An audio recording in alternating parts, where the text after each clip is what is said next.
Oi, gente, boa noite. Eu gostei porque ele falou alô, todo mundo já ficou quietinho, ótimo, maravilha. Eu sou o Luiz Meyer, eu sou o segundo coordenador geral do PNBE. O Fábio, que é o primeiro, está aqui. É um prazer estar aqui com vocês.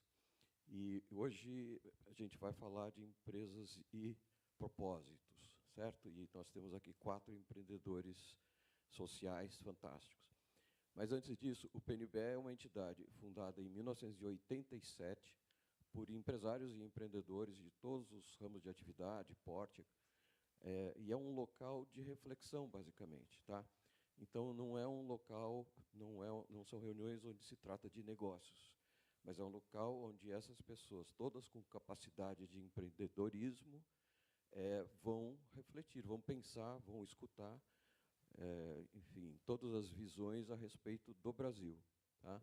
Então, existe um ideário que norteia tudo, e, a partir dessas reflexões, as pessoas, ou individualmente, ou o PNBE como grupo, vai para a ação. Tá? Do PNBE nasceram muitas entidades relevantes, como Fundação Abrinq, enfim, SOS Mata Atlântica, são pessoas que passaram por lá, e é onde o ambiente de reflexão ajudou a embalar Instituto Ethos e tantos outros. Tá? Bom, o foco atual do PNBE é o combate às desigualdades, então isso tem nos norteado, e também as mudanças climáticas, quer dizer, os impactos das mudanças climáticas. Quando a gente fala de empresas e propósitos, tem uma coisa que é importante, que é o seguinte: o propósito que faz uma empresa nascer é a busca do resultado, é o lucro. Tá? Mas não pode ser só isso. Durante muito tempo, foi basicamente só isso. Tá? Com honrosíssimas exceções, eu conheci, acho que vários conheceram exceções incríveis, mas a busca apenas pelo lucro nos trouxe a uma situação de desigualdades sociais extremas e de problemas ambientais. Né? E essa situação tem revertido agora numa cobrança da sociedade mundial por ações com bons propósitos. Tá? Então, atualmente, quando se fala em empresas com propósitos, já não é mais aquele senso do propósito da empresa. Agora são empresas com bons propósitos. E aí nós temos algumas características. Tem muitas formas, tem diversas formas das empresas unirem a sua atuação empresarial com propósitos, com bons propósitos. Né? Então, ela pode abraçar uma causa, ela pode ter uma causa, propor uma causa, ela pode se unir com entidades que tenham causa, e ela pode também, e esse, vamos dizer, seria o ideal, que todas as empresas fossem incorporando no seu modelo de negócio as causas. Quer dizer, produzir com sustentabilidade, produzir que faça bem às pessoas, produzir que permita acesso. Tá? Dentro disso, até seria interessante, quem se interessar depois, entre na internet e procura lá, missão da empresa tal, missão da outra empresa. Vocês vão começar a ver diferenças. Vocês vão achar empresas que só falam do seu próprio produto. A missão deles é produzir o melhor X. Tá? E tem outras que já falam que essa missão já não é só produzir aquilo. É produzir aquilo de tal forma. É produzir aquilo, mas gerar um ambiente melhor, um mundo mais bonito, mais sustentável, enfim. Aí vocês começam a ver. Mas a missão é um norteador, mas nem sempre também está representada na ação das empresas. Então, é outra coisa. A gente vê a missão, mas a gente começa a prestar atenção em como que isso é levado à prática. Tá? E isso estamos falando de empresas, mas há uma outra vertente que nasceu muito forte nos últimos tempos, certo, Wellington? Certo, Fábio? Que é o empreendedorismo social, tá? Que é um outro olhar. A Edinalva também está aqui, Tem mais? Ah, o Valdir está lá. Então, assim, são empreendimentos sociais são aqueles que nascem da causa, né? Ao se deparar com alguma questão que está ruim na sociedade, que está ruim no mundo, que está, enfim, não está em equilíbrio como deveria estar, essas pessoas colocam o seu espírito empreendedor para atacar esse problema, tá? Isso também não para em pé sozinho, isso é importante, porque por trás de cada uma dessas atividades, desses empreendimentos sociais, tem que haver um modelo de sustentabilidade, porque, no final, todo mundo precisa de dinheiro para pagar as contas, funcionários, viver e tudo mais, tá? Então, é importante, de um lado ou de outro, esse equilíbrio entre o empreendedorismo e o propósito, tá? Uns o lado que pesa mais é um, o outro é o outro, mas os dois têm que... O ideal é que os dois deem conta dos dois, né? Então, isso é só uma provocação aqui. Eu vou ler agora a mini bio deles aqui. Deixa eu pegar o meu ajudante aqui, que anda comigo. Espera aí. Senão não dá.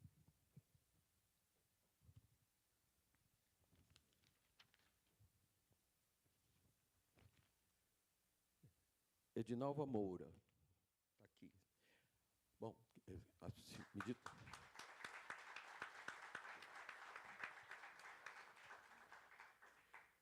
Edinalva é mestranda em administração pela FECAP, carreira desenvolvida em importantes instituições do segundo e terceiro setores, com expressiva atuação em educação profissional, diversidade e inclusão.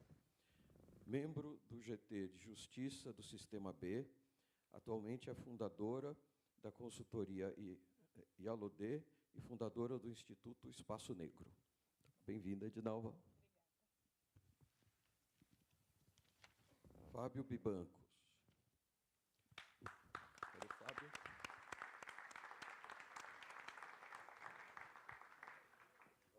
O dentista Fábio Bibancos é especialista em odontopediatria, ortodontia e mestre em saúde coletiva.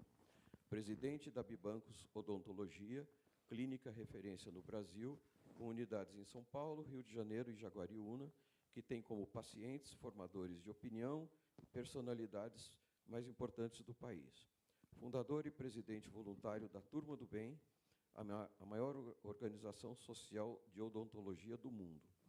Principais reconhecimentos. Em 2006, venceu o prêmio da Schwab Foundation. Em 2007, foi eleito Fellow pela Choca. No Vaticano, em 2013, o Dr. Fábio foi recebido pelo Papa Francisco I.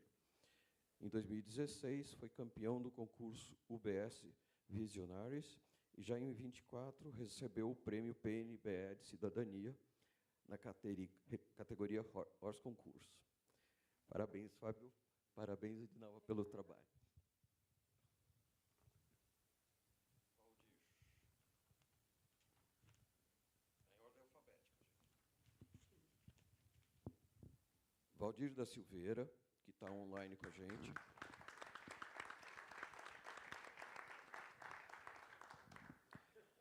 Formado em comunicação social, inicia sua trajetória com o livro em 1972 como divulgador escolar.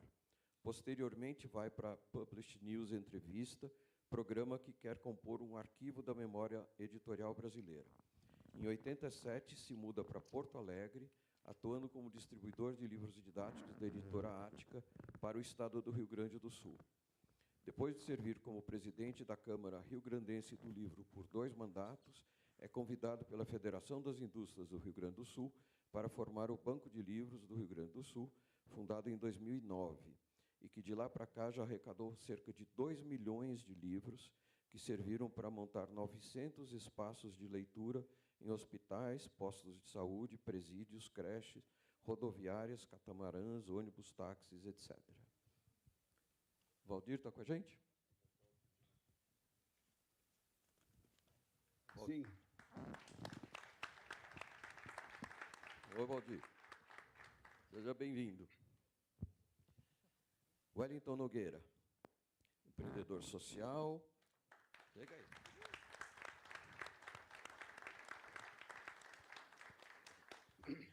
empreendedor social, ator, cantor, palhaço.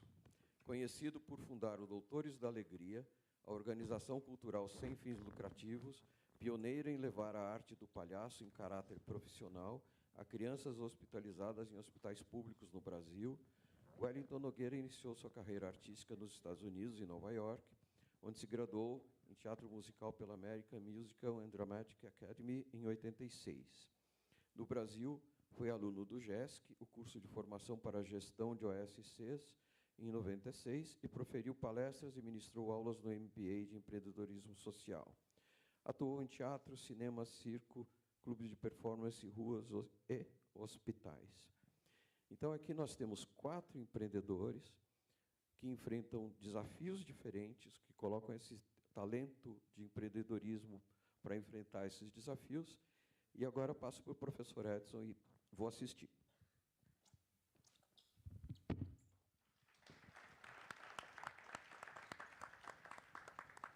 Muito bem-vindos e boa noite a todas e todos. Como estamos? Ótimo. Uma honra poder mediar esses 4 incríveis empreendedores e empreendedoras, não é isso? Imagina que a gente está juntos aqui, né, para falar sobre gente que está fazendo a diferença em saúde, não é isso? Gente que está fazendo a diferença em literatura, educação, não é assim? Em afetos, alegria, em arte, em igualdade. Não é isso? Então, talvez boa parte dos grandes problemas que a gente vive na sociedade mundial e brasileira, aqui representando pessoas que estão fazendo a diferença. Eu sou o Edson, professor de empreendedorismo, entre outros temas aqui, né? E que coisa pode ser mais bacana de que, de alguma maneira, mediar e poder conversar com pessoas que são efetivamente empreendedores, empreendedoras, que estão fazendo a diferença e possam, sobretudo, inspirar a todos nós aqui. Queria primeiro passar a palavra para o Valdir, que, claro que tem livros atrás dele, certo, para abrilhantar, né? Valdir, por gentileza, parece que está nos ouvindo bem? Sou um pouco baixo, mas estou ouvindo. Ah, muito obrigado. Nós estamos ouvindo você. Foi algo que eu comi, perdão. Muita expectativa para a fala do Wellington, certo? Valdir, por gentileza, a palavra é sua. Um prazer, uma honra estar com você aqui. Boa noite a todos, muito obrigado pelo convite. Eu queria iniciar dizendo o mote do nosso banco de livros. O mote é o seguinte: fazer o conhecimento circular. Ou seja, todo livro parado é um conhecimento que não circula e que não cumpre o seu papel. Há 16 anos, nós montamos o Banco de Livros, um dos bancos sociais da Fundação Gaúcha dos Bancos Sociais, ligado à Federação das Indústrias do Rio Grande do Sul. Começamos essa tarefa e não imaginávamos que ela crescesse tanto. Hoje, nós já atingimos 2.200.000 livros arrecadados, graças à amabilidade do povo gaúcho. Claro que descartamos um monte deles, 1/3 quase, porque não tinham condições. Nesse período, nós já montamos 2.567 bibliotecas ou espaços de leitura. Não podemos chamar todas de biblioteca, porque a lei diz que, para chamar de biblioteca, temos que ter uma bibliotecária. Isso é impossível. Nos presídios do Rio Grande do Sul, nós já colocamos 260.000 livros.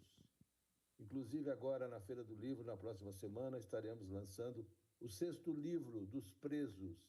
São textos escritos pelos apenados, com uma seleção rigorosa, inclusive por professores da universidade. Senhores, todo mundo sabe que o Rio Grande do Sul passou por uma crise climática terrível. Tivemos todas as cidades, grande parte das cidades do Rio Grande do Sul, com 30 dias de água, com o estado todo paralisado. Tivemos mais ou menos 800 escolas destruídas pela água. E agora a gente crê que o Rio Grande demorará mais ou menos 10 anos para recuperar a sua plenitude. Para recuperar essas 800 escolas, o Rio Grande está fazendo um esforço danado com a ajuda do governo federal, mas nós não podemos simplesmente ficar olhando.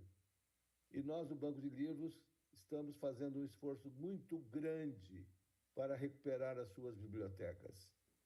Isso demandará mais ou menos mais de 1 milhão de livros.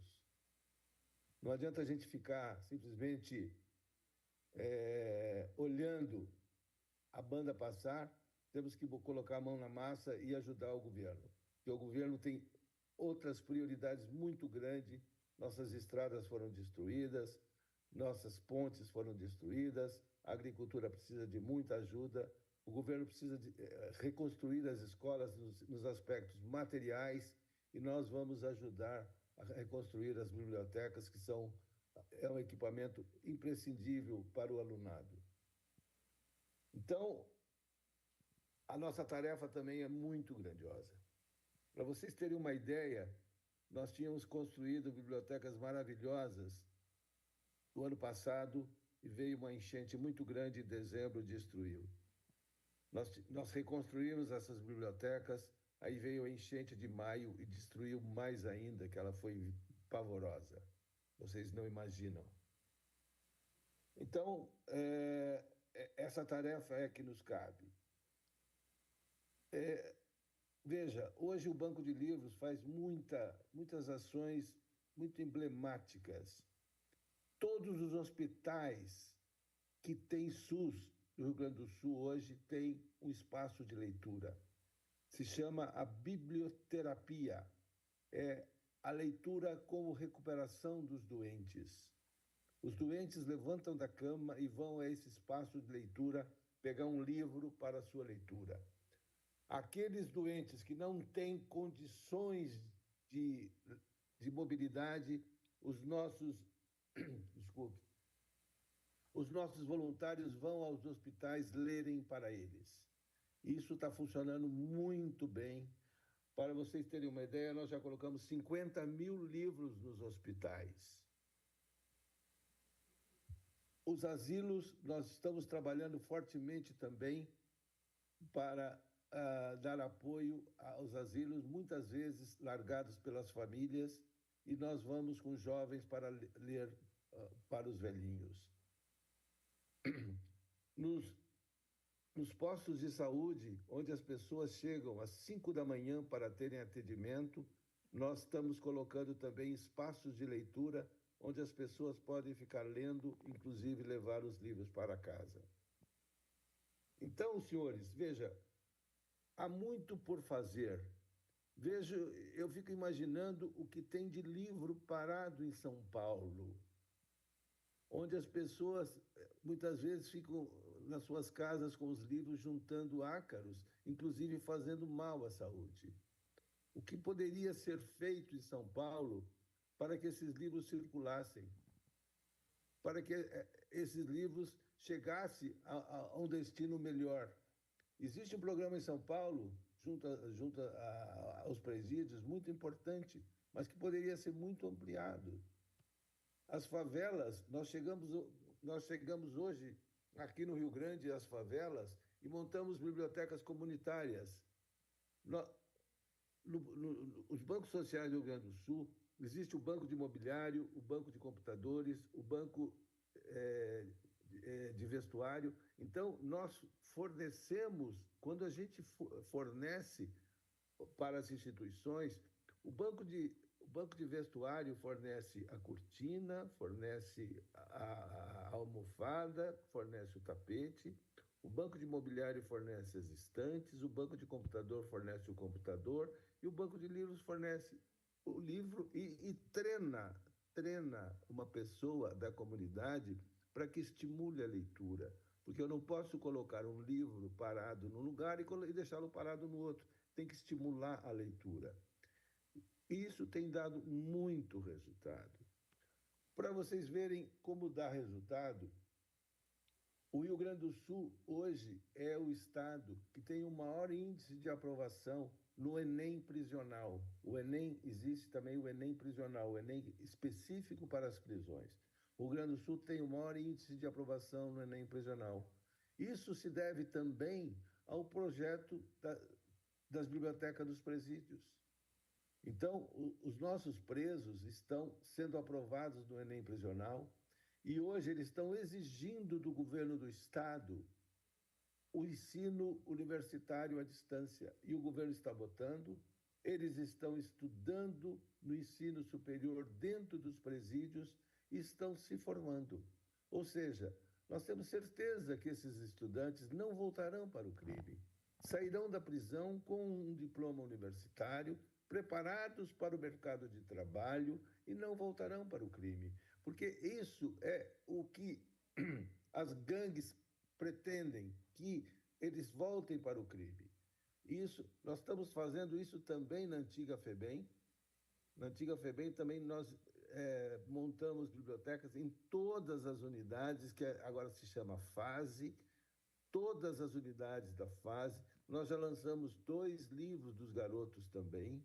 Eles estão lendo e a família, quando vai visitar o garoto na FASE, pode também levar o livro para casa para que o seu irmão também comece a leitura.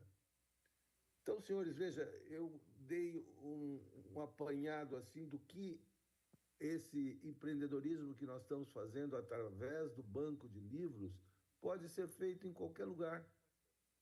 Ou seja, basta que se junte algumas pessoas e comece. Ou seja, o papel da imprensa é muito grande também nisso. O papel da imprensa na divulgação dessas ações. E nós começamos isso numa feira de livros. São Paulo tem a Bienal do Livro, onde eu estive recentemente, sabe? Que pode ser o grande veículo do início da motivação para o recolhimento de livros. As pessoas, sabe, tem muito livro parado em casa. Tem muito livro parado em casa. E que poderia começar recolhendo livros, começando a higienização desses livros, a seleção desses livros e a montagem de bibliotecas. Quantas favelas tem São Paulo? Eu morei aí 30 anos. Conheço muito bem essa cidade. E poderia se montar N bibliotecas que estimularia a leitura, melhoraria a qualidade de vida da população. A população seria muito melhor preparada para o mercado de trabalho, que é muito grandioso. Hoje as empresas estão exigindo cada vez mais da população. Então, é o que eu teria a dizer da proposta do Banco de Livros, que tem sido muito, muito, muito vitoriosa, e o nível de exigência nosso tem sido muito maior. E eu quero contar para vocês uma coisa: nós não temos nenhum funcionário. Nenhum funcionário. Todo mundo é trabalho voluntário. Então, ou seja, não é maior ou menor a dificuldade. Não é maior ou menor a dificuldade. Basta querer. Basta querer. Ou seja, existe a vontade pessoal e existe a vontade política de fazer. Então, essa é a minha primeira fala e eu agradeço a atenção de vocês. Muito obrigado, Valdir.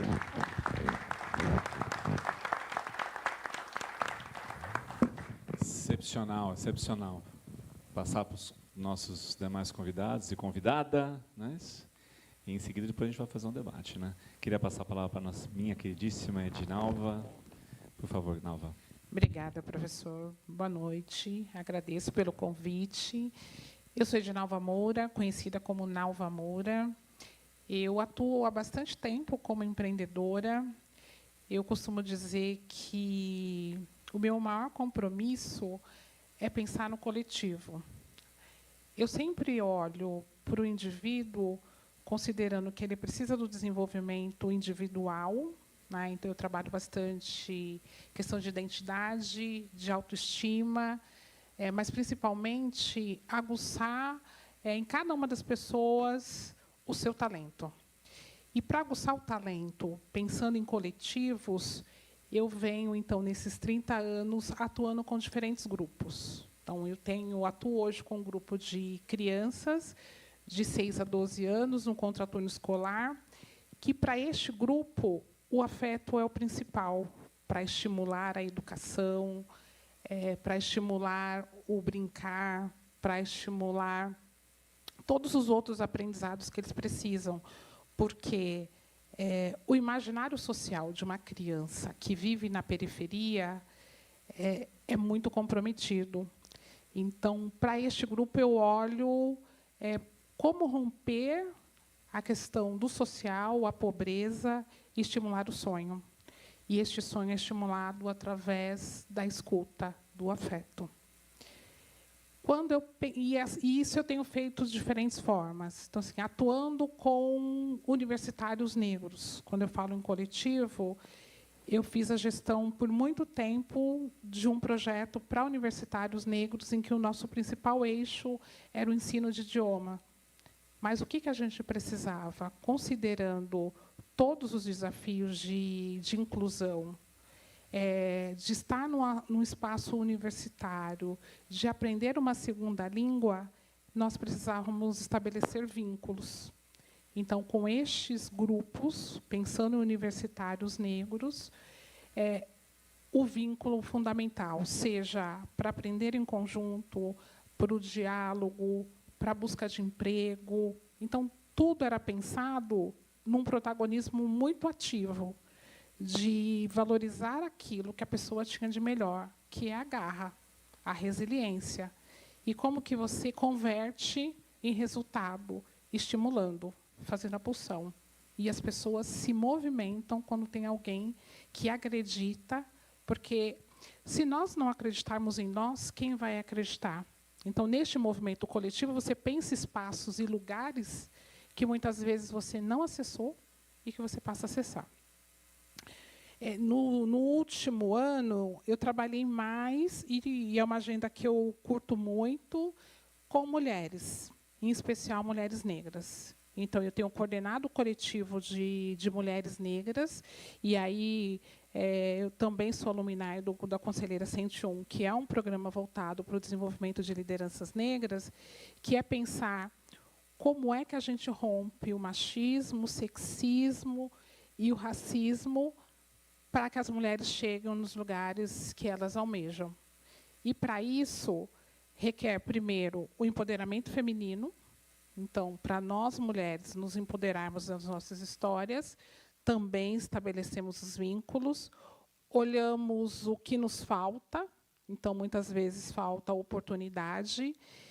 E, numa rede muito ampla de relacionamentos, eu busquei dialogar com diferentes empresas, e eu falo diferentes empresas, muito num papel ali de Nalva fazendo pontes. Então, procurei empresas dos sonhos, porque nada mais é do que falar de sonhos. Então, mapeei com as partes interessadas, porque, às vezes, a gente acredita que a pessoa precisa de algo, mas você precisa ouvir do seu público o que é que ele precisa. E aí, neste grupo, conhecer diferentes empresas era um diferencial, de que, assim, mais uma vez, você quebra uma vidraça e chega em lugares que, às vezes, as pessoas acham que não é o seu lugar. E eu costumo dizer que, assim, eu, mulher negra, retinta, é muito comum as pessoas olharem enviesadas para dizer o que é que ela está fazendo aqui. Então, quando eu percebo este olhar, é muito comum, quando a gente pensa toda a trajetória do negro no Brasil, você fala, puxa, esse processo de escravização foi pesado. Foi pesado, mas eu faço o que com ele hoje? Eu preciso transformar em oportunidade. Então, todas as vezes que eu percebo e tenho dialogado com empresas sobre isso, como é que a gente vai rompendo essas barreiras? Então, este programa de mulheres, chegar em espaços que nós não chegamos, e chegar em grupo, também é uma demonstração de poder. Então, no mês passado, se algumas pessoas quiserem acompanhar nas redes, eu visitei com um grupo de mulheres LinkedIn, eu visitei a Ambev, eu visitei fomos a Vivo, e falando de temas que são latentes. Então, assim, mulheres precisam falar de negócio, precisamos falar de impacto, precisamos entender de inteligência artificial. Então, pensando em temas e movimentos para que a gente esteja no centro das grandes negociações. E, de maneira transversal, rompendo todos os vieses, né? De ser mulher, de estar num mercado que muitas vezes não te localiza. Então, assim, eu sou uma mulher empreendedora, mas não me basta ficar na cadeira de empreendedora se eu não fizer as pontes. Então, eu preciso fazer a ponte com a universidade, por isso que eu estou aqui. O professor Edson vai ser meu orientador. Estou aqui com uma agenda para falar de mulheres. Então, este espaço para nós é importante, porque a educação transforma. Aliados, como um professor, eu também preciso. Então, quais são os nossos aliados? Quais são as pessoas que estão com a gente nesta agenda? E eu sou diretora de um instituto chamado Instituto Social Espaço Negro, em que nós temos uma gama de possibilidades. Então, eu falei primeiro das crianças, porque nós precisamos preparar uma geração para chegar na escola com menos desafios, chegar no mercado de trabalho também com menos desafios. Hoje eu coordeno um outro projeto voltado para o mercado financeiro, assim, pessoas de diferentes idades interessadas no mercado financeiro. Eu faço a gestão de um projeto de inclusão para que elas consigam tirar CPA 10 e 20. O mercado de capitais, ele hoje tem um número baixíssimo de pessoas pretas. Então, assim, como é que nós, negros, vamos chegar em outros lugares? Com programas de ação afirmativa como esse que eu estou comentando. E agora nós estamos criando uma plataforma de monitoramento de indicadores, porque fazer o teste do pescoço não resolve. Quando eu penso em SD, que é uma bandeira que eu tenho atuado nos últimos 2 anos, então, assim, eu preciso pensar nas ferramentas, preciso pensar num conceito que é antigo, mas que, para alguns, hoje, serve como estratégia, para outros, como oportunismo, para outros, intenção. Mas o que é que nós podemos fazer no lugar que nós estamos para que a SD seja uma ferramenta de transformação? É neste lugar que eu estou. E os indicadores, para que cada vez mais a gente possa mostrar dados e fatos. Eu disse que o teste do pescoço não resolve. Se a gente fizer o teste do pescoço aqui nesta sala, a gente, olha, está faltando gente aqui. Como é que a gente faz para ter mais? Precisamos dos índices, precisamos procurar nos lugares corretos, para que você altere um cenário, e alterar um cenário que eu chamo sempre do movimento de reparação, que demora, no mínimo, aí de 5 a 10 anos. Como eu entro num movimento de reparação? Percebendo e rompendo com a naturalização. Então, este é o convite que eu faço para todas as pessoas que estão aqui. Se nós estamos aqui individualmente, mas também pensando em coletivos, se olhamos para os diferentes marcadores, pessoas deficientes, a gente precisa desnaturalizar. Hoje, menos de 6% da população acessa alguns lugares. Então, olhar, e aí vocês estão nas empresas, nos clubes, nas casas, está faltando. Se a gente olha para mulheres, em algumas posições, se olhar mulher negra, 0,4 numa posição de CEO. Se olhar em posições gerenciais, negros, como um todo, chega em 30%. Então, esse movimento de percepção de que nós estamos num país que ele é diverso, 56% da população é preta, 51% são mulheres. A gente precisa perceber de que, no mínimo, para pensar igualdade e equidade, as mulheres precisariam estar representadas em algumas profissões que hoje não estão, que precisariam estar sentadas em algumas cadeiras que também não estão. Então, é um movimento que requer olhares, mais ações intencionais, metas. E aí, metas assim, muito assertivas, porque não adianta colocar metas que não sejam factíveis, para que a gente consiga, daqui a algum tempo, voltar novamente nesse auditório, trazendo outros indicadores. Mas os indicadores, eles dependem do movimento de cada uma das pessoas que estão aqui hoje. Não basta eu, Nalva empreendedora, falar de que a educação é a nossa ferramenta de transformação. Sim, é a nossa ferramenta de transformação. Mas como é que todos nós vamos abrindo caminhos? Como é que nós vamos fazendo ações efetivas? Como é que eu valido cotas? Como é que eu valido ação afirmativa? Como é que eu valido diferentes situações que, muitas vezes, nós entramos em algumas rodas já dizendo que a gente não concorda. Mas não concorda por quê, se a gente tem um país em desenvolvimento? O Brasil precisa se desenvolver. Para que ele se desenvolva, precisa mexer na economia. Para mexer na economia, nós precisamos que as pessoas se movimentem, ocupem outros lugares, que elas também sejam consumidoras e não seja um olhar somente de acúmulo, porque hoje a distribuição de renda no país é muito desigual, algumas pessoas acumulam e outras usufruem de muito menos do que o necessário para você ter uma segurança alimentar, uma vida digna. Então, é sobre este olhar que eu trabalho hoje, pensando em desenvolvimento sustentável, fazendo movimentos com pequenos grupos, empoderando pessoas para que elas possam ser sujeitas da sua própria história. E, sendo sujeita, ela vai multiplicar. Se ela multiplica, não multiplica somente São Paulo, multiplica nas diferentes regiões, multiplica dentro das empresas, porque as vozes precisam ecoar. E eu falo de que as vozes precisam ecoar porque, às vezes, as pessoas não escutam. Não escutam por quê? Porque pensam somente nas metas.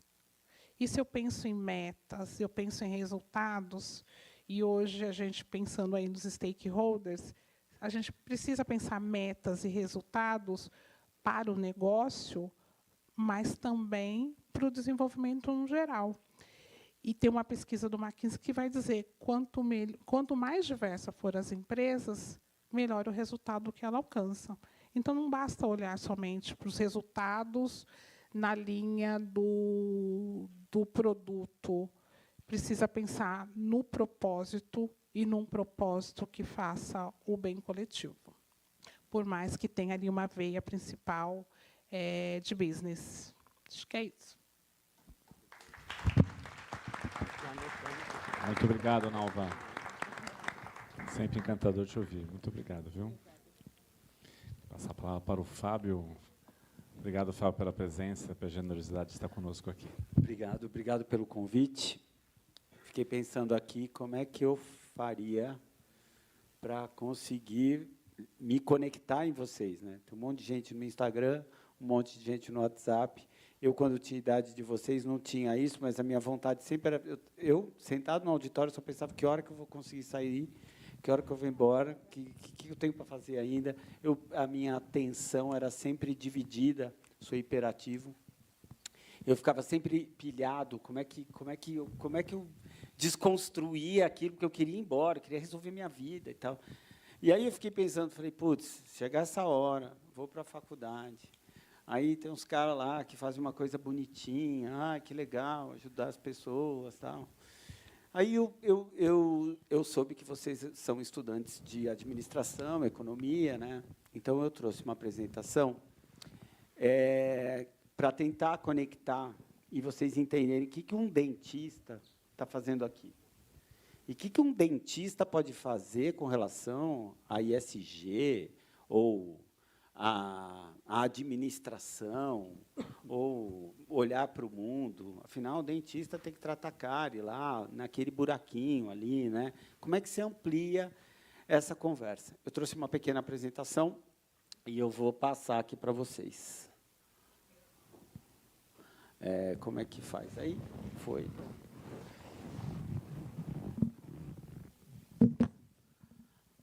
Eu vou ficar em pé, porque eu aperto o diafragma. Vamos lá. Espera aí. Vamos lá, como é que eu vim parar aqui, né? Sou dentista e tive uma formação, me formei na Unesp, de Araçatuba, e, como um dentista dos anos 80, eu me formei no período da abertura do país. O Brasil era ainda saindo da ditadura, era um país de esperança e de muita movimentação. Mas o que eu queria, de fato, quando eu me formei com 22 anos? O que eu queria? Eu queria ganhar dinheiro. Eu queria ir no restaurante. Eu adorava as pessoas que iam todo fim de semana no restaurante e eu não tinha grana para ir no restaurante. Objetivamente, quando eu me formei, o que eu queria era ganhar dinheiro. Eu só pensava nisso. E cumpri com aquele pacote da classe média, que era ter um apartamento e ter um carro. Aí eu achei que eu ia ser o máximo quando eu tivesse um apartamento, um carro, e fosse todo fim de semana no restaurante.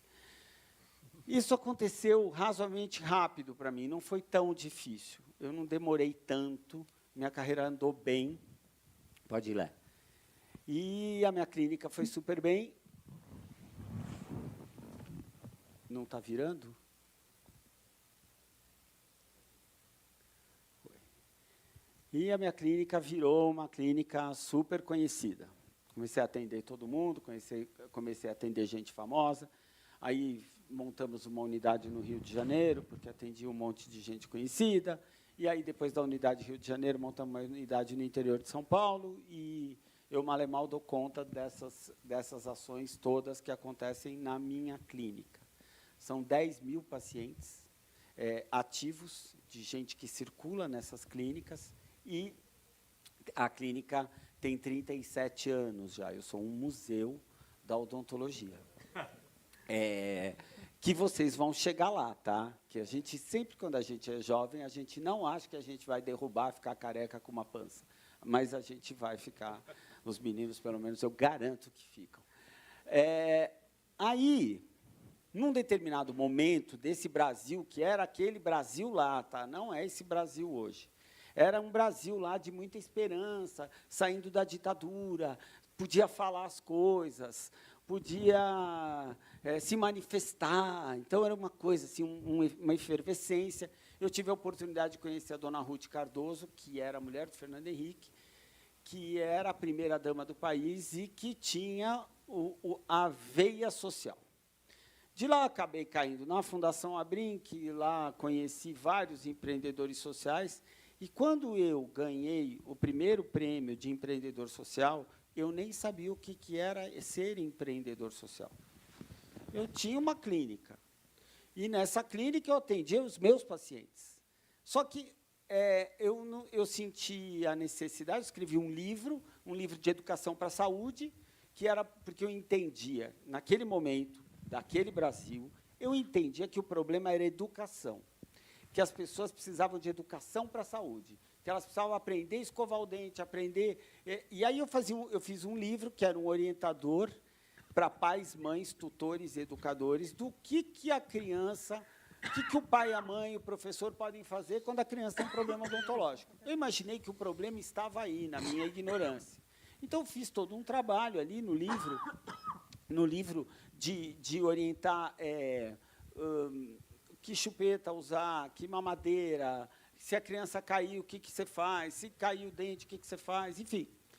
Isso, o livro bombou, eu falava em muitas escolas particulares, no primeiro momento. Então, me chamavam para falar no Arquidiocesano, no Vera, no Santa. Eu dava palestra, aquele monte de mãe rica, beleza. Ó, essa escova é a melhor, né? Essa pasta é a incrível. Quando o livro foi para a Bacia das Almas, eles me marcavam palestras nas escolas públicas. E eu, burramente, falava a mesma coisa. Oh, usa essa chupeta, essa mamadeira, é aquela escova. E depois, sem pensar que as pessoas não tinham dinheiro nem para comer, muitas vezes. E aí vinha, no final, aquela criança com a boca desse tamanho, com uma inflamação ou uma infecção, às vezes com febre, e falava, tá, entendi tudo que você falou de prevenção, mas o que eu faço? Onde eu levo meu filho com dor de dente? Onde eu levo? E aí eu não sabia o que falar, porque não tinha. Não tinha onde levar. Não tinha nem no SUS. Isso, no SUS, só tivemos o atendimento odontológico integral a partir de 2002, a partir do governo Lula. Antes, não existia atendimento odontológico. O que é muito... Aí você não tinha onde levar aquela criança. Você não tem onde levar aquela criança, faz o quê com ela? Aí eu comecei a trazer um para mim, 2 para mim, 3 para mim, meus sócios queriam me matar. Aí eu comecei a juntar uns amigos, mais ou menos assim, mais ou menos como você falou, vai juntando, vai distribuindo, mais ou menos como a biblioteca lá do Sul, vai juntando umas pessoas, e aí nasceu uma organização social que eu também não tinha a menor maturidade, mas eu estava montando a maior organização de odontologia do mundo, a maior organização social de odontologia do mundo, sem o menor preparo, a menor capacitação. Eu nunca tinha ouvido falar, não existia professor de empreendedorismo, não existia nada. Eu fui fazendo e, quando eu vi, virou um negócio gigante.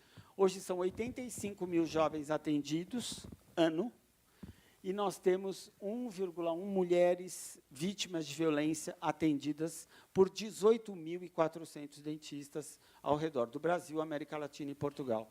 Olha a sarna que eu arrumei. Olha a bucha que eu arrumei. Eu não tinha a menor ideia disso. Só que eu estava mexendo num celeiro muito grande de um Brasil que ainda não consegue ir no dentista. Muitos aqui devem evitar ir ao dentista porque não vão conseguir pagar. Essa é a real. Muita gente deixa de ir porque não consegue pagar. E também não consegue ir no SUS, mesmo com o programa Brasil Sorridente, porque a gente tem muitos desafios sociais. Mas vamos embora, vou tentar ser mais rápido. O que tem a ver, então, o ISG com o dentista? Porque, às vezes, a gente transforma o ISG como uma coisa lá para a Ambev, lá para alguém que é grande, tem dinheiro. Agora, a lojinha, o dentista, os pequenininhos, parece que nunca vão ter environmental, social e governamental. Nós não temos nada a ver com isso. Nós temos tudo a ver com isso. Vocês, provavelmente, se empreenderem, terão pequenos negócios, terão pequenas empresas. E, se tiverem pequenas empresas, vocês também podem contribuir no environmental, no social e no governamental. Vamos lá. Eu tive o prazer, o cara que inventou isso, que é o John Elkington, é o cara que começou essa história, ele, sabe Deus por quê, em alguma matéria que saiu, nosso projeto, ele veio para o Brasil e ele quis ir lá. A gente recebeu ele em 2008, e não existia ainda a sigla ISG. Tudo meu é velho, né, gente? Então, não tinha ainda isso aí. Então, a gente foi lá, ele era o cara que estava plantando essa ideia no Brasil, no mundo, né? No mundo. Mas vamos embora. O que a gente faz, então, num consultório de governança? A gente faz coisas do tipo, quando a gente faz um processo seletivo para uma auxiliar, a gente vai escolher que auxiliar? Aquele que está com mais dificuldade financeira. Simples assim. Qual é a capacitação? Óbvio que a pessoa tem que ter a capacitação, a pessoa tem que saber fazer. Ou a gente, às vezes, vai capacitar a pessoa. Mas a gente pega as pessoas que mais precisam. E quais são as pessoas que mais precisam? Aquelas que estão mais excluídas. E quem são os que estão mais excluídos? Todo mundo já sabe. Não vou repetir todos os grupos de excluídos. Isso não tira os meninos brancos, porque a gente também não pode criar esse mundo de que os meninos brancos não pertencem. Todo mundo tem que pertencer. Mas a gente tem que pensar que tem pessoas com mais dificuldade. E aí eu entendo que isso é uma postura de governança. Assim como essa de empregabilidade para pessoas diversas, para todas as camadas, você tem que ter uma governança justa, ética. E aí fala assim, bom, mas é óbvio. Não, não é óbvio. No mundo que a gente está vivendo, no mundo da fake news, como ética? Como ética? Que dentista? É um dentista que cuida das pessoas, um dentista que aplica botox? Qual profissional você escolhe? O que você busca? Você busca saúde ou você busca ter uma cara cheia de procedimentos? O que você está em busca no mundo? Para o mundo. Vamos lá, vou tentar ir mais rápido. Então, infraestrutura, planejamento estratégico, cultura organizacional, parece que em qualquer lojinha dá para ter. Dá para ter. Se você seguir, é fácil, é muito fácil, não tem custo isso. É raciocínio só. É só você pegar os preceitos e aplicar na sua pequena lojinha. No seu negócio, qualquer ele que seja, ou naquele que você está administrando. Vamos embora. Vai. Ambientalmente. Mas o que um dentista faz ambientalmente? Uma porrada de coisas. A gente pode ter uma contribuição enorme. Até, ao invés de entrar no economia de água e energia, descarte de material, vou contar uma história bem... Radiografia digital, por exemplo, que aí a gente não joga aquele monte de coisa para revelação na água. Enfim, mas eu vou trazer uma coisa que é super de negócios e não de social. Nós, como temos essa visão, né? Quando a gente fez arquitetonicamente as clínicas, a gente faz pensando em luz natural, janelas muito grandes, espaços bem grandões para vir a luz natural, e quando a gente escolher a cor do dente do paciente, vinha uma cor natural. Legal. Quando veio a pandemia, a Covid, nós, por conta das janelas grandes, dos espaços grandes, a gente não precisava ligar o ar-condicionado. E havia uma dúvida se o Covid passava pelo ar-condicionado e se não passava. Conclusão, as nossas clínicas bombaram, porque o dentista que estava num prédio com ar-condicionado, não ligado ao meio ambiente, não pensou nisso, está lá no predinho e o ar bombando, ele nem conseguia atender, porque alguns não conseguiram nem abrir, os prédios comerciais não abriam. E a gente ganhou paciente na pandemia, com toda aquela doença que havia, porque a gente tinha a janela que abria.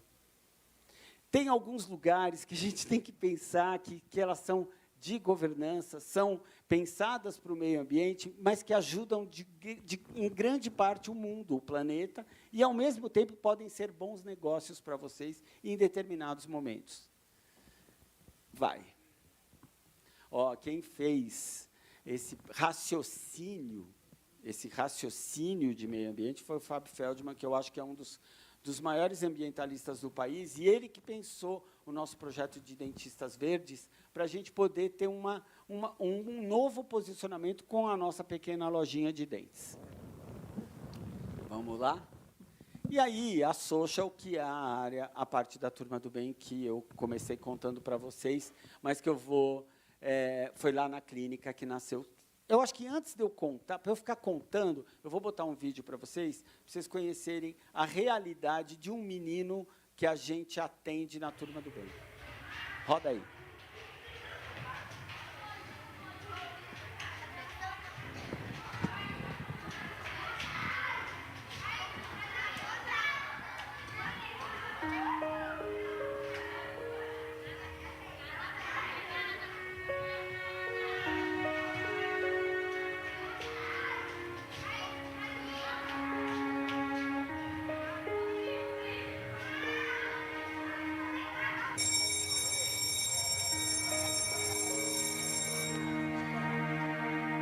Aqui quem escreve é uma professora desesperada e aflita. Leciona em uma escola da rede pública de Campinas, em uma classe de 4ª série. Tem um aluno de 14 anos de idade que, por ter os dentes da boca quase todos podres, não sorri mais. Já foi feita solicitação ao posto de saúde para que se tomasse providência, mas devido à falta de recurso, eles pouco podem fazer pelo meu garoto. Assistindo a reportagem vinculada na TVB, vejo em vocês um possível apoio para que meu lindo garoto volte a sorrir. Por favor, me ajudem. Grata pela sua atenção, Denise Bonifácio. A história do Alex estava me incomodando, então a minha filha já tinha vindo com essa recomendação comigo. Porque a professora do ano passado, ele tentou várias vezes um atendimento para ele, né? Se eu tivesse condição tipo assim, eu falava assim, vem cá, eu te pago um tratamento e acabou-se, né? Mas é um agora. São o quê? São 30 na sala. Todo mundo ali está querendo tratamento. Ele nem se aproxima com as pessoas. Você vê que é uma criança triste. Ele morre de vergonha, ele não abre a boca. As crianças são super cruéis em relação a qualquer diferença que exista. O muito gordo, muito magro, muito preto, muito branco. Agora, o que não tem dente... O Alex é o piranhão. Bafo de burro também, que ele tem bafo. Eles não têm acesso a nada. Falta estrutura física, que a rede não dá conta de atender também. Eu acho assim que os filhos das professoras são todos assim gordinhos, porque elas não podem fazer para os alunos, acaba compensando os filhos. O meu esposo, ele era ajudante de caminhoneiro. Ele bebia e era assim, nossa, muito violento. Não tinha diálogo assim com ele, né? E ele veio acabar assim falecendo, né? Nossa, foi muito difícil para mim, assim, sobreviver com eles, né? Quando ele começa assim, ele já fica quietinho dentro de casa. Já percebo que é o problema, né? Do dente dele. Daí, né, eu tentei no postinho, levei ele, eles falaram assim, o certo era só arrumar, né? Um dentista. Se não tem um entendimento de que o paciente tem dor, ele praticamente não consegue passar pelo crivo de chegar na cadeira do dentista. Se ele consegue passar, não tem o material para resolver o problema dele. Começava a boca dele fedendo na minha cara, né? Eu falei, vai, sua boca tá fedendo, sai de perto. Ele tem aqueles dentes apontados. Aqui você tem um monte de criança que não sonha. Você fala assim, o que você quer fazer da vida? Nada. Então, você fica com aquela criança, você tenta, e você vê que dali não sai nada, porque ela nunca teve nada, né? Ele também, né, não falou assim, eu não vou ficar reclamando pra minha mãe, né, que ela não vai ter condições mesmo. Eu sei que isso aí vai prejudicar ele mais na frente, né? Uma pessoa com um sorriso comprometido tem dificuldade de arrumar emprego? Tem sim. Por quê? Porque é um pré-requisito das empresas, tá? Que tenha um bom sorriso, uma boa dicção. Isso não é preconceituoso? É preconceituoso, mas não há o que fazer. É um requisito da empresa. Ninguém gosta de chegar numa empresa e ver uma pessoa com um sorriso todo estragado. É a apresentação da pessoa, é a apresentação da empresa. Você lembra de algum dia? Eles deram muita risada. Você tem esse dia na memória? Não tem dia muito feliz? Não tem, né? Situação difícil, né? Você conhece outras crianças que têm o mesmo problema que você? Não. A sua aparência, assim, o seu olhar no espelho, fica muito ruim por causa dos dentes? Fica. E você já deixou de chegar em alguma menina ou sentiu inibição por causa dos seus dentes? Essa coisa de que você não é muito de comer é por causa dos dentes? Eu tenho medo de quebrar o resto. Você já ficou nervoso por causa Já. dos seus dentes? Quando assim, você tá assim normal, daí aqueles bonecos vêm zoar você, vêm xingar você. E aí, o que eles falaram no posto? Esses, tipo assim, eles não podiam ter umas coisas que de fazer canal, esses negócios, eles não podiam. Daí, eu queria ficar com os negros assim, né? Mas você acha que se você tivesse os dentes, seria muito diferente? Seria. O que seria diferente, Alex? Tipo assim, conversar com os outros, não dar risada. Você não dá risada? Né? Toda vez que eu dou risada, eu tento evitar dar risada. Você tem medo de ir no dentista? Não é medo, mas não é tão medo assim. Medo eu não tenho de ir no dentista. Você tem muita vontade de ir no dentista, né? Sabe o que eu queria que você desenhasse? Você virasse a folha, desenhasse pra mim como você gostaria que a sua boca ficasse.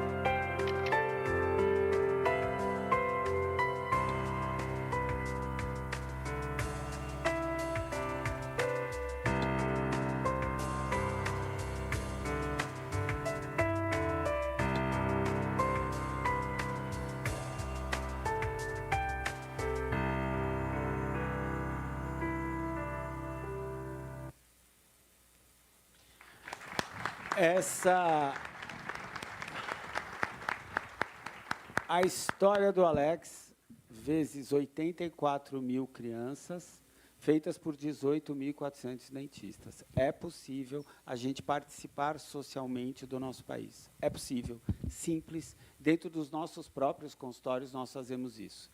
Esse ciclo muda. Eu trouxe o Gustavo, vocês verem, o Gustavo é um menino que aos 11 anos era entregador de pão sem dente. O Gustavo entrou para o projeto, ele fez o tratamento dentário dele, colocou o aparelho, fez um curso de auxiliar de saúde bucal, foi trabalhar como auxiliar de saúde bucal. E, obviamente que quando uma criança tem a ajuda de um dentista carregando esse preconceito que vocês assistiram, o bafo de burro, você imagina como ele se relaciona com o dentista. O dentista vira um herói da vida dele, porque salvou ele, né? Então, ele quer ser dentista. O Gustavo, então, vai estudar odontologia e hoje ele é sócio da minha clínica. Uau. Então, é uma história que vira... É possível a gente fazer isso. Isso é possível. Para todos nós, em qualquer instância. Vai aí, rapidinho. Aí ganhamos um monte de prêmio, um monte de coisas que eu nem sabia que existiam, tá? Coisas que eu nem nem imaginava que pudesse acontecer. Como ir ao Papa. Eu caí no Papa, gente. Nem muito católico eu sou, mas eu tomei um susto quando eu recebi essa oportunidade. Mas é porque é maravilhoso, né? Eu rezei Pai Nosso, fiz tudo lá.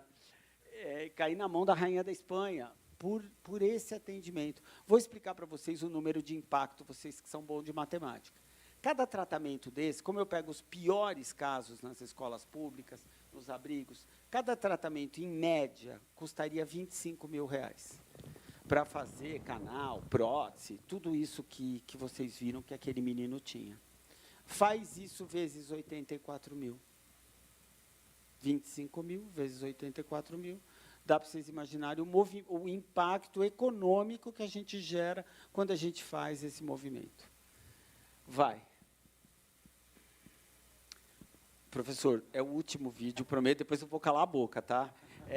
Mas eu acho que é super importante, porque é um segundo grupo que a gente atende há 10 anos. A gente atende os jovens de 11 a 17 anos e a gente atende mulheres vítimas de violência que perdem os dentes em situação de violência.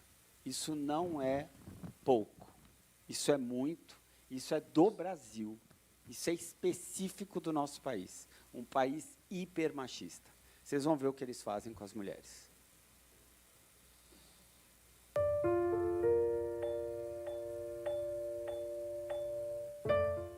Meu nome é Viviane Martins Arruda, tenho 40 anos, sou diarista, estou trabalhando numa academia. Quando eu fiz 12 anos, eu conheci o Ele era mais velho, era lindo.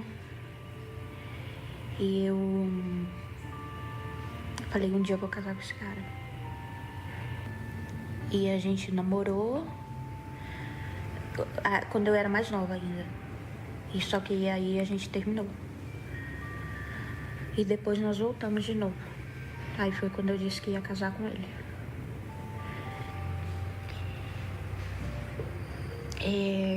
Aquele ditado, né? O príncipe virou sapo. Eu tava deitada na cama, quieta, calada, e ele falou, o que foi? Aí eu falei, nada. Ele, nossa, o que foi? Aconteceu alguma coisa? A minha mãe veio aqui? Eu falei, não.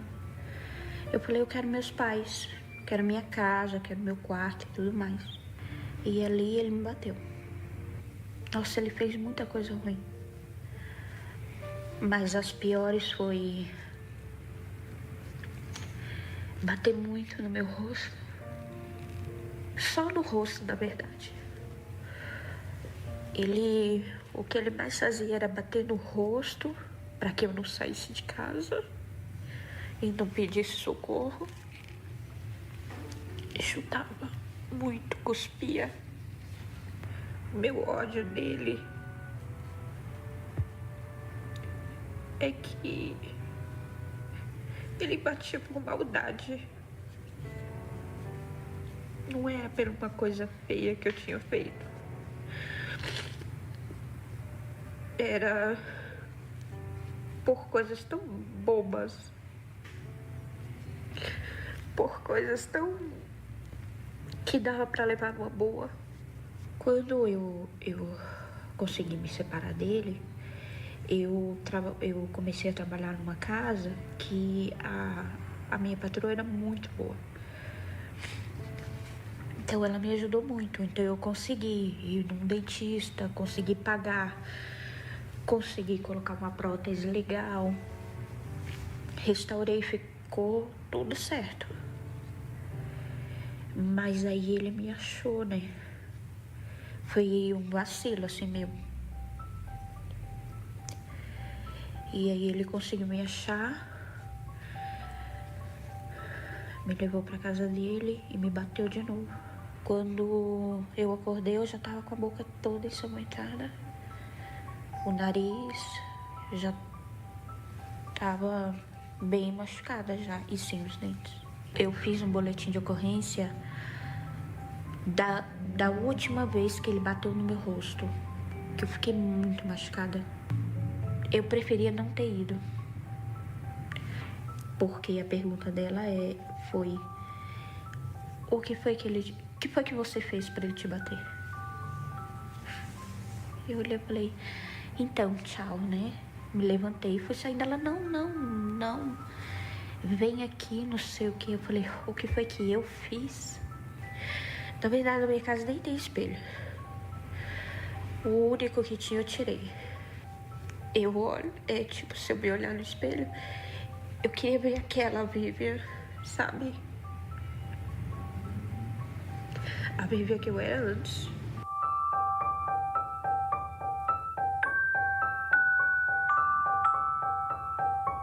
Eu acho lindo todo mundo que usa batom, unha, cílios.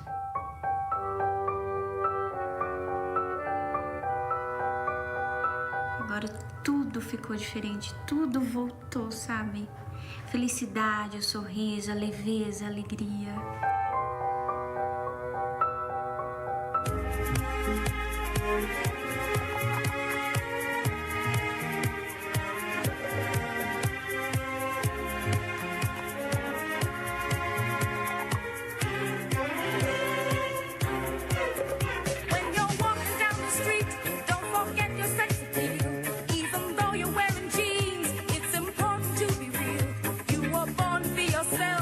Gente, eu comprei um espelho de R$100, enorme, lindo.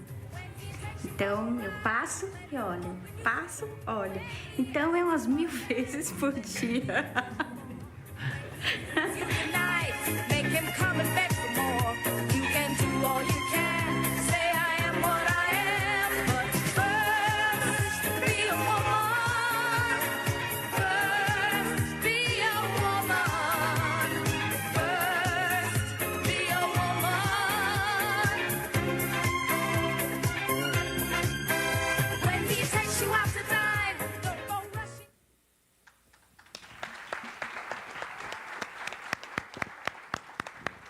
Agora a bola está contigo.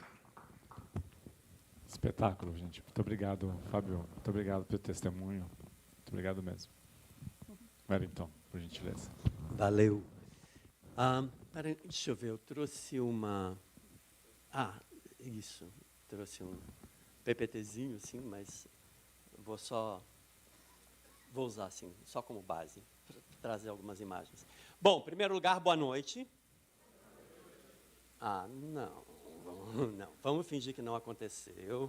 Espera aí, eu vou sair e vou voltar, tá certo?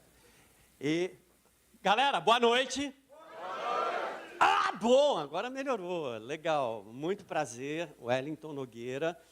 Eu sou ator, palhaço e empreendedor social. E eu vou hoje contar um pouco da história que... começou em 1991, quando eu fundei o Doutores da Alegria aqui no Brasil, e foi o primeiro programa a levar palhaços profissionais para os hospitais públicos, 2 vezes por semana, 6 horas por dia, visitando leito a leito cada criança. E, dessa forma, era um trabalho que a gente fazia profissionalmente, porque eu buscava os recursos para pagar os artistas, porque eram artistas profissionais que passavam por processo de seleção, treinamento, continuidade de treinamento, mas o hospital não pagava nada pelo trabalho. Então, por isso, era uma coisa meio híbrida, porque era voluntário, mas não era voluntário. Enfim, é um lugar que palhaço gosta de estar, entende? O que é isso, afinal? É isso, é aquilo? Não sei, mas vamos tirar bom proveito disso. Então, o Doutores foi o primeiro programa de palhaço profissional em hospital, e isso gerou uma comoção muito bonita, porque muita gente quis fazer esse trabalho. No Doutores, a gente não tinha a condição de formar novos grupos, porque para nós era um investimento muito alto. Então, nós conseguimos ir para São Paulo, Rio de Janeiro e Recife. E, dessa forma, a gente criou essas 3 unidades como forma de disseminação dessa cultura. E o Doutores hoje é uma escola também, que forma besteirologistas. Então, a gente criou esse conceito de escola para que a gente pudesse trabalhar com jovens de famílias de baixa renda que têm vontade de ser artistas profissionais, porém eles não tinham condição de frequentar uma formação, até porque a ideia era que eles precisavam trabalhar para ajudar no sustento da família. Então, esse é um lado do Doutores que normalmente não chega até o público. Mas minha relação com o humor, ela começou quando eu era professor de inglês do Objetivo. E eu lembro que desde a minha primeira aula, era super importante criar uma conexão com os alunos. E o humor foi essa conexão. Então, aliás, deixa eu conhecer vocês um pouquinho melhor. Eu vou fazer uma pequena dinâmica de caráter aeróbico, tá certo? Então, exatamente. Vamos ver como é que vocês brincam. Ó, vou pedir para todo mundo fazer 2 punhos, tá certo? 2 punhos. Isso. É assim. Ah, sim, vocês também, claro. Não pense... Ah, ok. 2 punhos, senhoras e senhores. Uau, gente, olha. Um pedestal com pós-graduação. Meu Deus do céu, eu sou muito chique. Meu Deus, me põe no LinkedIn. Ok. Manhã.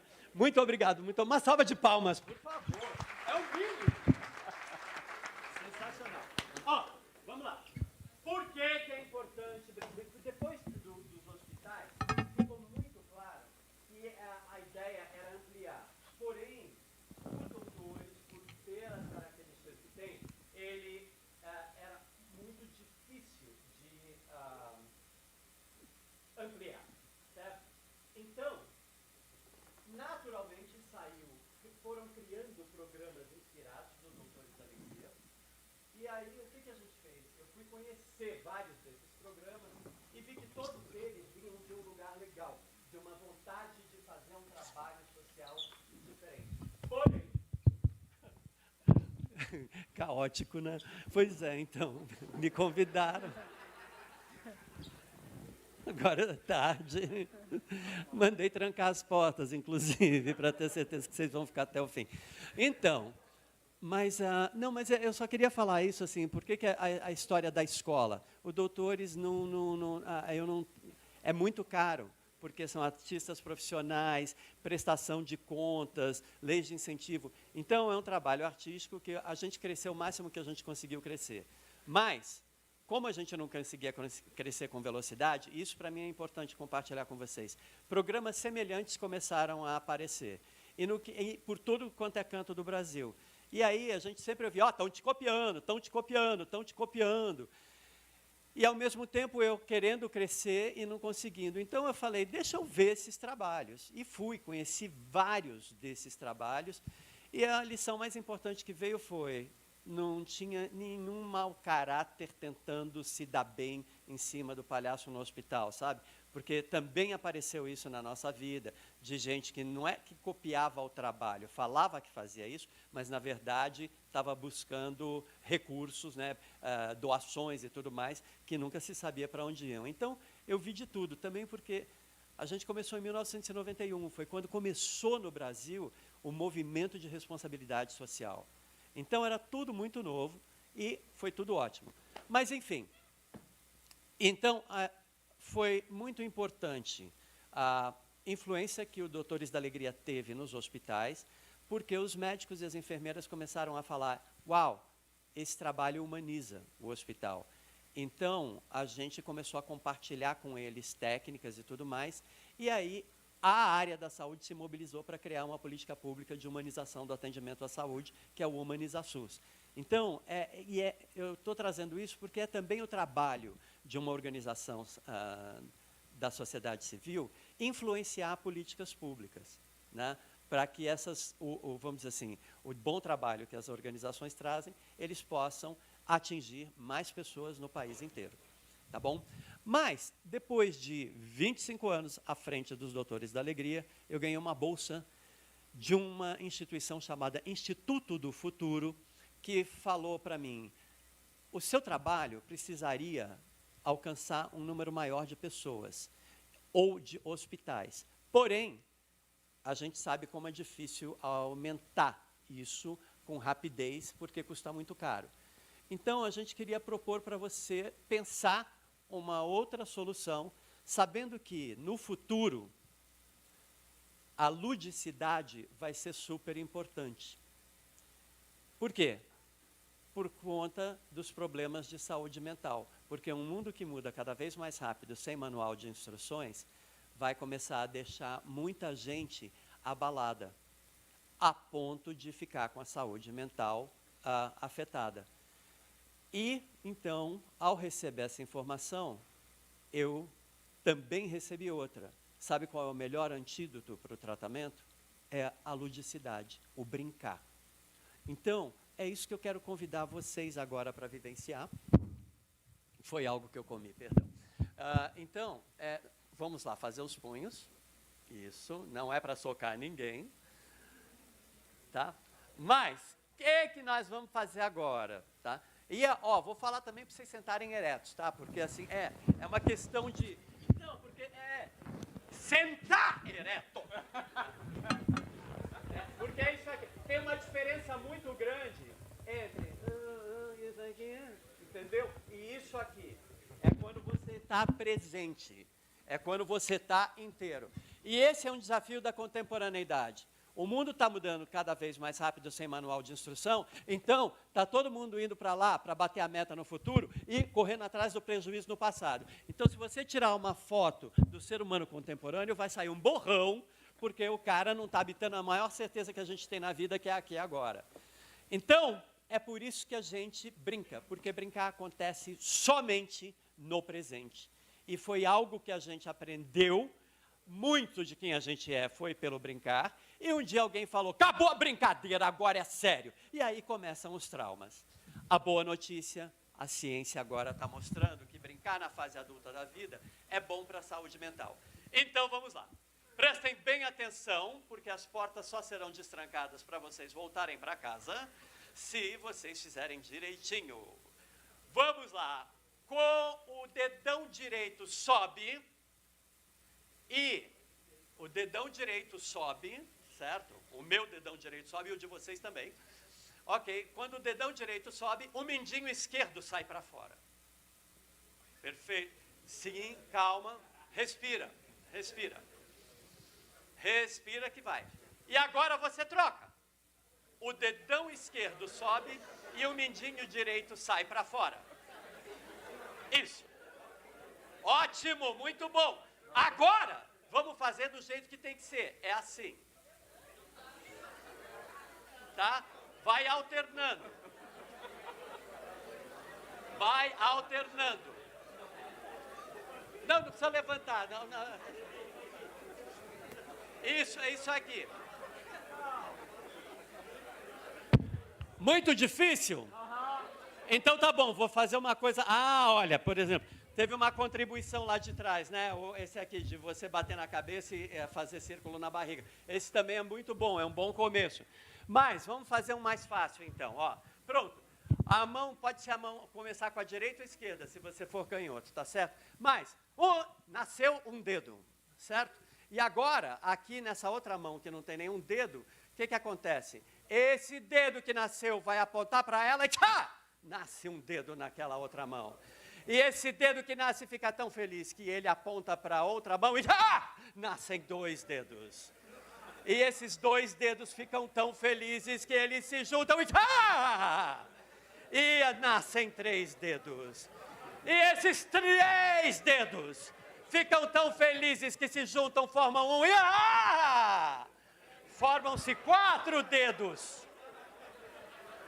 E esses 4 se juntam e de repente apontam para outra mão e agora 5 e começa tudo de novo, certo?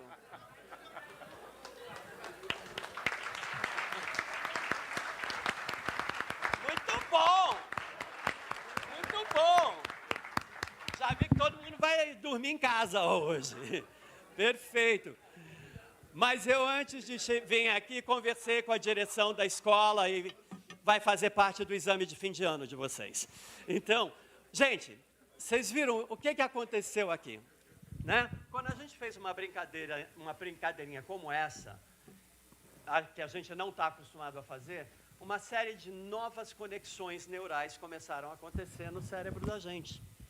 E é por isso que, quando a gente brinca, fazendo algo inusitado, a gente cria novas conexões neurais. E aí existe uma prática, existe uma instituição chamada pedagogia de emergência, que nasce na antroposofia, que trabalha o brincar para tirar públicos que passaram por traumas de guerra ou traumas de desastre natural, do estado de depressão, do estado de apatia e falta de comunicação com o mundo, através do brincar. E começa com uma pequena brincadeira como essa aqui, tá? Eu já ensinei essa aqui para vocês. Agora eu vou pedir para vocês se levantarem. Vamos lá. Como eu disse, as portas estão trancadas. E o que a gente vai fazer? O braço direito, ele vai começar indo para cima e para baixo, tá bom? Quem não quiser fazer, não é obrigado, fica à vontade, não vai sofrer. Então, 1, 2, 3, e para cima, para baixo, para cima, para baixo, para cima, para baixo. E amanhã vocês podem ir para a aula e desafiar um professor. Professor, quero ver se você consegue fazer. Minha última palestra aqui na FECAP. Nunca mais eu volto. E agora, uma coisa que é muito importante, bem ou mal, muita gente fez, então vocês têm que celebrar esse triunfo. Muito bom, porque vocês fizeram. E agora, o braço esquerdo, ele vai fazer o seguinte movimento, ele vai para cima, ele vai para o meio, ele vai para baixo, ele vai para o meio e ele vai para cima. Então cima, meio, baixo, meio, cima. Então, fácil. 1, 2, 3 e para cima, para o meio, para baixo, para o meio, para cima, para o meio, para baixo, para o meio, para cima. Olha só, você está descobrindo que tem braços. Que maravilha, que tem mãos. Sensacional. E o que o cérebro gosta? O que o cérebro gosta? Da recompensa. Dá um aplauso para você mesmo. Consegui isso. E agora... Ai, Fábio, vou implorar a gente aqui, porque eu tenho medo de quebrar mais o microfone. Gente, uma salva de palmas para o Fábio do banco. No Doutores da Alegria, a gente sempre trabalha em dupla. Então, hoje você é minha dupla. Então, ó, gente, vamos lá. Vai ficar assim, ó. Os dois, a dica é, os dois começam lá em cima, tá? 1, 2, 3 e...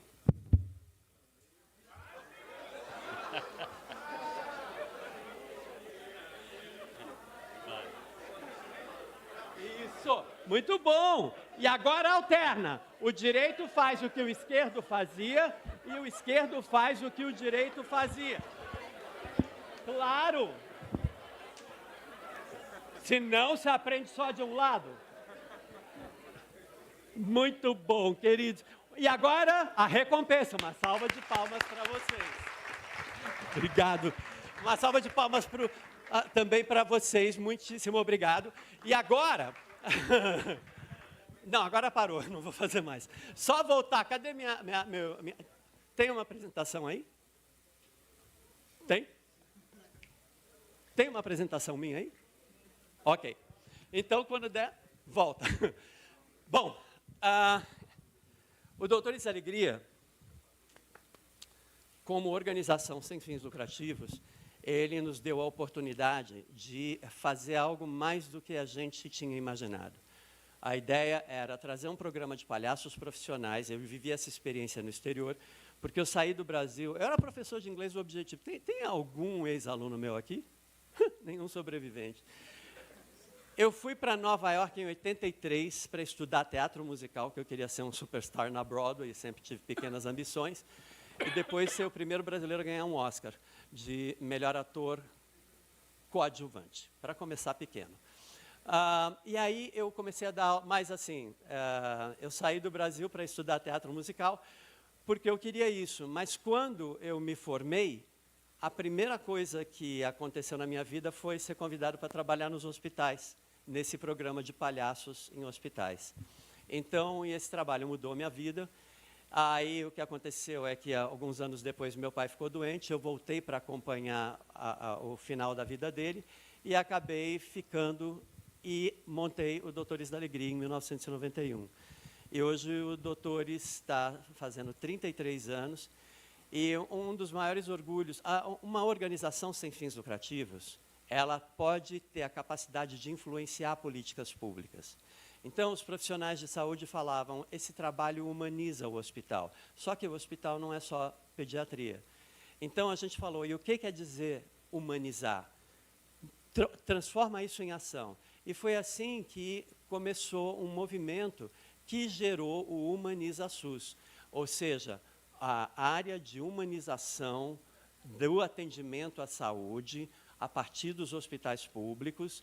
E isso influenciou também muitas faculdades de medicina, odontologia, saúde, onde os alunos, eles pagavam professores de técnica de palhaço para eles poderem ter uma experiência similar à dos Doutores da Alegria nos seus estágios e no seu início de carreira profissional. Então, se eu tivesse planejado tudo isso, talvez não tivesse dado certo. Mas por que isso aconteceu? Isso aconteceu porque a experiência da alegria, ela leva a gente para um lugar de conexão com o nosso lado mais saudável. E na conexão com o nosso lado mais saudável, a gente tem a motivação para fazer mais, para se jogar e para acertar, para errar, que é muito importante. E pensando como que a gente leva isso para o futuro, eu recebi essa pergunta dessa instituição chamada Instituto do Futuro, que fica lá em Palo Alto, nos Estados Unidos. E aí, então, eu falei, bom, não dá para você crescer exponencialmente, você não vai conseguir ter tanto palhaço profissional que vá fazer isso. Então, o que a gente tem que pensar? Em alguma outra ação. E qual é a atividade de um artista cênico? Tanto um palhaço, quanto um ator, uma atriz, uma bailarina, é justamente performar no palco, fazer uma performance. Então, a ideia do brincar veio porque, justamente, em inglês você fala play, né? É o atuar, representar. Sempre que você está num estado lúdico, você usa em inglês esse verbo play, que aqui a gente traduz como brincar, atuar e tudo mais. Brincar, atuar, jogar um jogo, todas essas variações. O mais importante é que, seja qual for a tradução, é um movimento lúdico. E o movimento lúdico que faz o cérebro, que nos desafia e faz o cérebro criar novos caminhos neurais, é exatamente o que muda... Perdão, foi algo que eu comi. É exatamente o que muda o jeito de viver a vida e se relacionar com ela. Tanto que...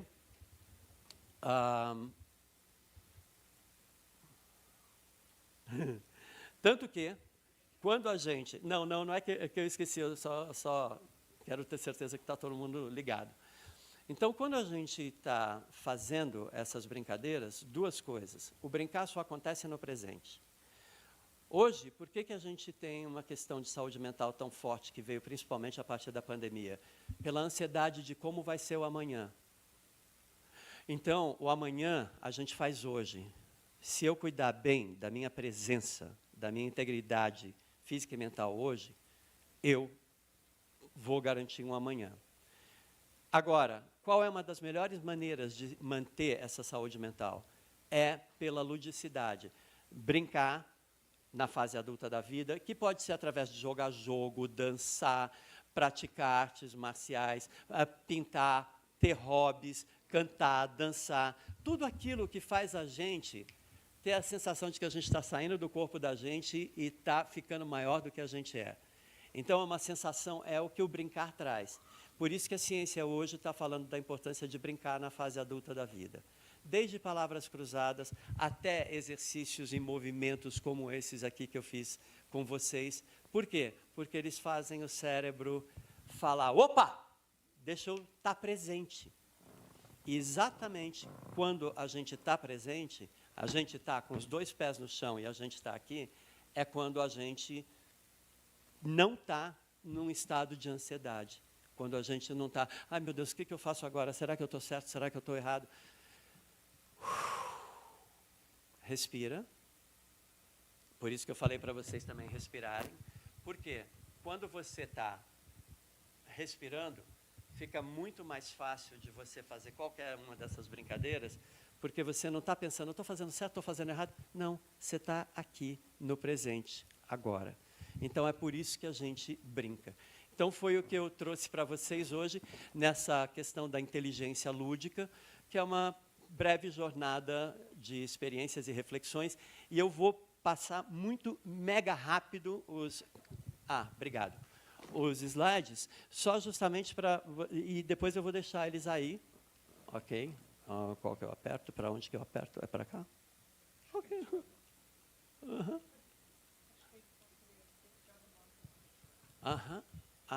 Ok. Então, vamos lá.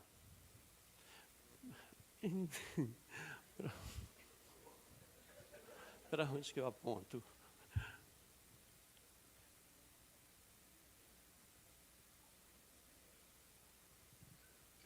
Ok. Obrigado. É só apertar? O que eu tenho que apertar? Okay. Para o lado aqui. Tá. Obrigado. Ok. Meus amigos, quando eu falei que vem aqui, eles falaram, não, eles são ótimos, a gente quer mandar uma lembrança para eles. Então, estão eles aí aplaudindo vocês e pronto, eu já perdi de novo. Você muda para mim, por favor. Obrigado. Mas, não está indo. Exatamente, olha lá. Tá. Isso aqui, é o primeiro programa de palhaço em hospital que surgiu no mundo, é o Big Apple Circus Clown Care Unit, e eu estou ali no meio de chapéu azul, e aqui à sua direita tem o Michael Christensen, que é o criador desse trabalho. Ali deveria ser 33 anos, mas não é. São 33 anos de doutores, e o nosso trabalho é sobre a arte do encontro. Agora, você vê a arte do encontro com o palhaço para justamente trazer a experiência da alegria, né? Então, a gente não nega o problema da criança, mas a gente busca conexão com o quê? Com o lado que está bom, o lado mais saudável. E, para que haja a conexão que leva ao brincar, precisa ter confiança. E tudo isso só acontece no presente e no respeito. Então, por isso que a gente pede permissão. Posso entrar? Se a criança não deixa, a gente não entra. Os pais podem falar, não, entra. Não. Cada criança tem seu tempo. E até aqui, justamente, é uma visita numa UTI, onde você está vendo que o artista está trazendo elementos para a criança poder brincar. Então, ele faz o origami e conta a história de que esse passarinho está voando até a cama dele para fazer companhia para ele. E depois o palhaço vai embora, o passarinho fica, e essa criança pode brincar com ele e se lembrar dos momentos de alegria que ela teve. Foi quando, por conta do trabalho dos doutores, que o Instituto do Futuro me deu essa bolsa e me fez essa pergunta, né? E eu perguntei, por que vocês estão me perguntando isso? Porque eles falaram que o trabalho do Doutores da Alegria tinha essas qualidades, disruptivo, ou seja, que causa uma mudança brusca num jeito de fazer as coisas. Ele tinha um papel influenciador, que influenciou o surgimento de mais de 1000 programas semelhantes pelo Brasil, que a gente trouxe para perto para falar de ética e qualidade nessa atuação. Ele teve um aspecto inovador, que no final acabou influenciando a área da saúde a criar um movimento de humanização hospitalar, e que hoje está chegando nas faculdades. E ele era uma coisa inesperada, palhaço em hospital, e por isso mesmo ser instigante, e todas essas são qualidades de futuro, certo? E a inteligência lúdica veio como uma forma, como é que eu poderia democratizar aquilo que o palhaço faz? E aí, a partir dessa bolsa do Instituto do Futuro, ficou claro que brincar era extremamente importante daqui para frente. Por quê? Exatamente por causa dos traumas de uma mudança rápida e que a pandemia, né, e que pode trazer muita questão de saúde mental. A boa notícia é brincar, mas brincar não é o brincar de casinho, o brincar de pega-pega, ok. Mas a brincadeira que desafia o cérebro. Então, estão aqui algumas citações para vocês. Da Isabel Benque Esquerdo, que tem uma fala belíssima no TED. Eu vou deixar essa apresentação para quem estiver interessado, que fala que play, o brincar, é a chave para a gente se adaptar a um mundo que está em constante mudança. Já o Dr. Stuart Brown, que lá é de Nova York, tem o Play Institute, ele fala que o oposto de play não é seriedade, o oposto de brincar não é seriedade, é depressão.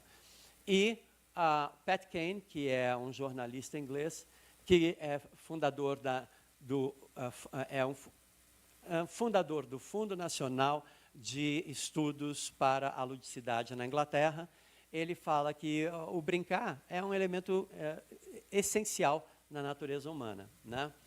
E aqui eu trago para vocês a fala do Pat Kane, que é o criador desse movimento lá na Inglaterra, que ele fala, o play, o brincar, vai ser para o século XXI o que o trabalho foi para a era industrial, a nossa maneira dominante de aprender, fazer e criar valor. Então, assim, hoje, essa história está começando a chegar, a fazer o download. Mas o que eu diria para vocês, se vocês quiserem justamente manter a sua saúde mental, é praticar atividades lúdicas, sem medo de ser feliz. E por que eu não falo em... praticar um esporte é legal? É, mas tem regra, que você tem que respeitar. Então, o brincar vem um pouco antes do jogo, que tem regras, que tem vencedor, que tem perdedor. O brincar é como jazz, é um movimento livre, certo? E aqui, só para dar uma boa notícia, esse é Reinaldo Nascimento, um brasileiro que trabalha com a pedagogia de emergência, que nasce na antroposofia, e aqui vocês estão vendo nessa vila em Gaza, o Reinaldo está aqui no meio, eles brincam com os sobreviventes de bombardeios, porque um bombardeio como esse traumatiza quem sobrevive. E a maneira mais eficaz de você tirar um ser humano de um trauma como esse é brincando. E é por isso que a pedagogia de emergência leva brincantes para fazer brincadeiras como essas aqui que eu convidei vocês para fazer. Tá? Então, tudo isso é muito novo, e quando a gente fala hoje ainda em brincar na fase adulta da vida, vem muito, que isso, não está me tirando. Mas o Schiller, que é um filósofo, médico, poeta e historiador alemão, ele é muito objetivo quando fala que o homem só é inteiro quando ele brinca. E é somente quando ele brinca que ele existe na mais completa acepção da palavra homem. Então, eu trouxe essa reflexão para vocês, para convidar vocês para brincar mais, abrir o parquinho. E quando eu falo brincar, não é de uma maneira inconsequente, mas pelo prazer de exercitar seu cérebro, viver experiências e momentos gostosos, porque, como eu disse, o brincar saudavelmente tira a mente do estado de trauma, como mostra a pedagogia de emergência. Então, por que não? Certo? Muito obrigado e até uma próxima oportunidade.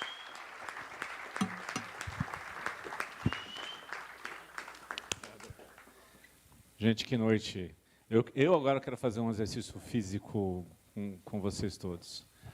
De pé, dá palmas para todo mundo aqui, hein?